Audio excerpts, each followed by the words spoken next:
Hello, how are you doing?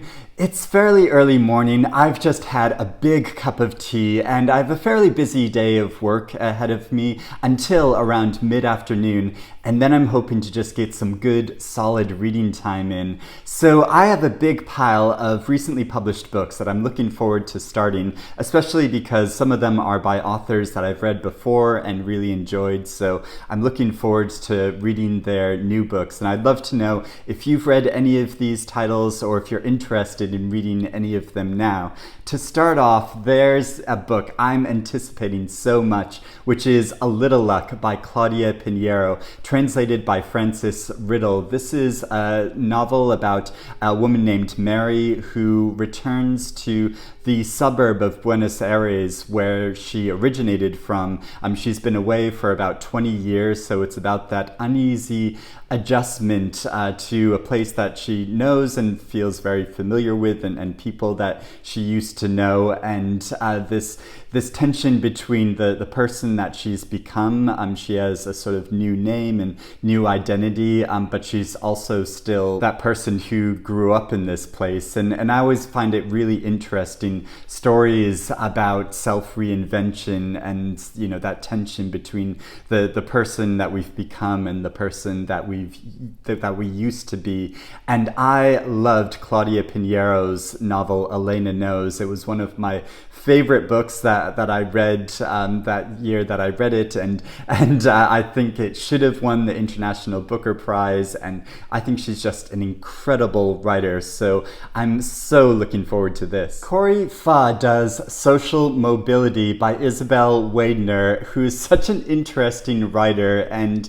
it's difficult to know how to summarize this book from reading the description, and even people I know who have actually read the book have difficulty in summarizing it because Waidner's writing is quite wild. The story will go off in a lot of different places, and some quite absurd and comic things will happen. So it's about the story's told, I think, from the perspective of a writer who's on the cusp of winning a major literary award which will help them move up in the world, but it's about questioning that. It's about odd things to do with time and with reality TV, and so yeah, but it's Waidner writes in such an interesting way about class and about sexuality and about immigration. I always look forward to their new books. Their previous book, Sterling Karat Gold,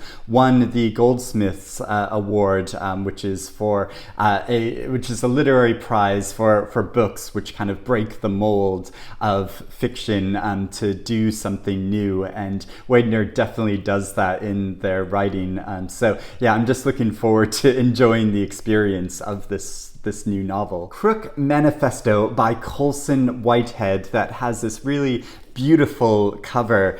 So this is a sequel to his previous book called Harlem Shuffle. It's about a character that has been involved in a life of crime in the past, but who's been wanting to go on the straight and narrow to run his own business. But his daughter wants to get tickets to go see the Jackson 5, and in order to do this, to have the money to do this, he goes on another job, a crime, to commit a crime in order to get this money. That story sounds so good, but I have to admit I've not read Harlem Shuffle yet, so I'm really torn about whether to start this book. I've asked my friend Sarah, who's been reading these two books and really enjoying them, and I said, do you need to have read Harlem Shuffle before this book? And she's like, yeah, to really understand the character and where he is in his life, you really should have. So I think I want to go back and read that before getting to this. But I have loved Colson Whitehead's books that I've read in the past. I think I've think I've only read 2 of his novels, but they were amongst my favorite books that I read that year, so I do definitely want to get to this series. Pet by Catherine Chidgey. This is a novel set in New Zealand in the early 1980s, and it's about a 12-year-old girl who sort of falls under the spell of a new teacher of hers. But then unsettling things start happening in the school, and so it's following that story. And Catherine Chidgey, I started reading her novel Remote Sympathy, which is about a very different story. It's about World War II and looking at that from a number of different perspectives. And I thought the writing of that was really interesting, but how she chose to structure that story really didn't work for me. But I would be curious to read more of her writing, because she seems to write about a number of different subjects. So I am keen to try this book. The Unheard by Anne Worthington. This is a debut novel about a man in 1999 who is suffering from dementia and memory loss. He's slightly confused about who the people are around him and wishes he could be back in the past. And the story, the narrative travels backwards in time, I think to 3 different periods, to gradually move back into his early life and to show what actually happened. And I think this is such an interesting way of writing about a story about this issue of dementia and memory loss, to kind of tunnel backwards in the narrative, but also to follow his own memory and patterns to a previous time. My Husband by Maud Ventura. This is a novel about a woman who seems to have the perfect life, have the perfect husband, the perfect home, the perfect children, but she worries that her husband doesn't love her as much as she loves him. So she sets about conducting these little tests to see if he does actually still love her, and then some of these tests go too far. So this sounds like a really suspenseful and really juicy story. Remember Mr Sharma by A.P. Firdaus. This is a debut novel set in Delhi in 1997. It's about a 12-year-old boy whose mother goes missing, and it's about his quest to discover what happened to her and the true story of her past. And this intersects with the history of India from the past 50 years. I think this sounds like such an interesting story. I think it has a slight fantasy edge to it, because the boy begins speaking to a vulture who tells him information that he can't find from the humans around him. So it sounds very creative and fun, as well as really interesting. Little Monsters by Adrienne Brodeur. This is a novel set in Cape Cod and is about 2 siblings, a brother and a sister, who were quite close and had to depend on each other growing up, because their mother had died, and their father was a really brilliant scientist, but he also had a lot of issues of mental health issues. So it follows them in their adult lives when they're not as close as they used to be, but still have this strong connection between them. And it's about secrets to do with their own life and their larger family. The Laughter by Sonora Jha. This is a novel about an established white male academic who works at an American university, and a new colleague of his who comes from Pakistan. He becomes quite obsessed with her, and it's about how this causes somewhat of a scandal on the campus, and so it's about class and privilege and modern academic life.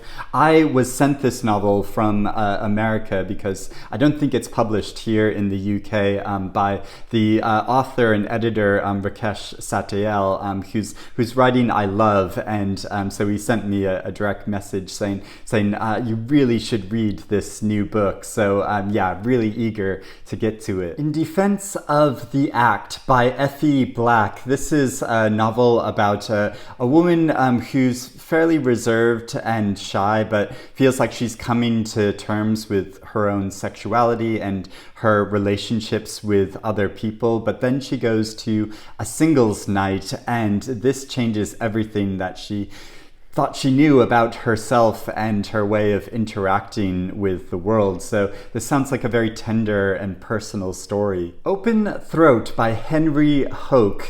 So this is an advanced copy of the book, and it says on the cover, "I've never eaten a person, but today I might." And it is about a queer mountain lion who's roaming around the Hollywood Hills, sort of contemplating his own sense of queerness, but also his relationship, or possibly dangerous relationship, with the people that inhabit this area. So this sounds like such a creative and fun and different kind of story that I'm so curious to read it and see what it's actually like. Disorientation by Elaine Hsieh Chou. This is a novel about a woman who's doing a PhD about a lauded Chinese poet, and one day in the archive she discovers a note which she thinks will change everyone's understanding about this poet, but it leads her on this whole journey of discovery. It's meant to be quite a comic novel, and I'd meant to read this when it first came out, but it's just come out in this paperback, and so yeah, I'm looking forward to finally getting to this story. The Voluble Topsy by A.P. Herbert.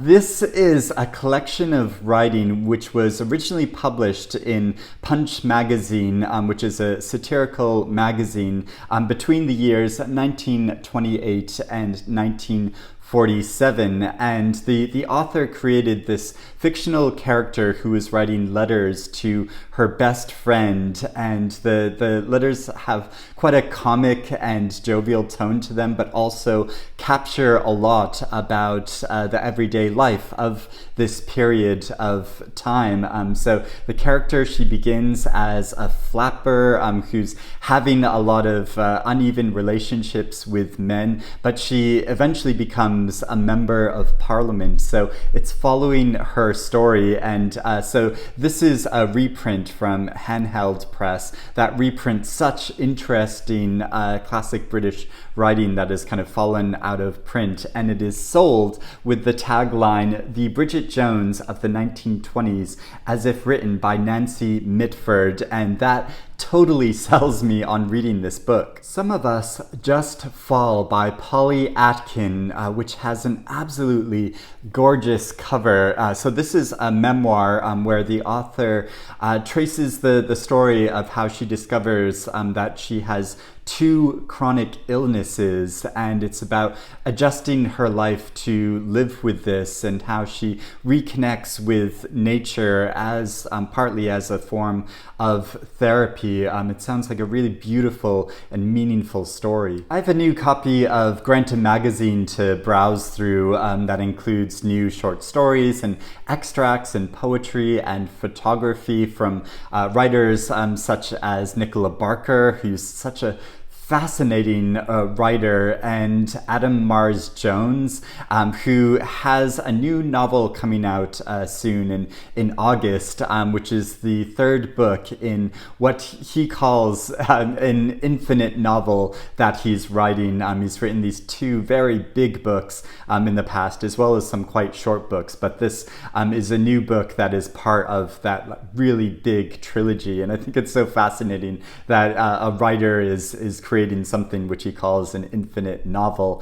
And also there's an extract from Brian Washington's new novel called Family Meal, which is coming out sometime later, but I love his writing, his short stories and his previous novel that I've read, so I'm really looking forward to his new book and just looking through this new magazine. And finally, I have a new book that's from the BBC called Earth, Over 4 Billion Years in the Making, looking at the history of our planet from its very origins and its geological history and the origins of life on Earth, which is a relatively small amount of time considering how long the planet has been around. So this includes a lot of photography as well as text tracing the history of our planet. And I think this will be so interesting to browse through and read, having recently read and loved the novel In Ascension,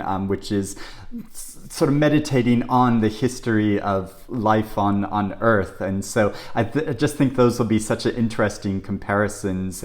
But I also love like natural history programs and nature books that look at the history of the planet and the larger universe in general. So I'm looking forward to looking through this new book and reading these other titles. So like I said, I'd love to know if you have read any of these books or if you're interested in reading any of them now. But I hope you're doing well and getting some good reading time in, and that you have a wonderful day, and I will speak to you again soon.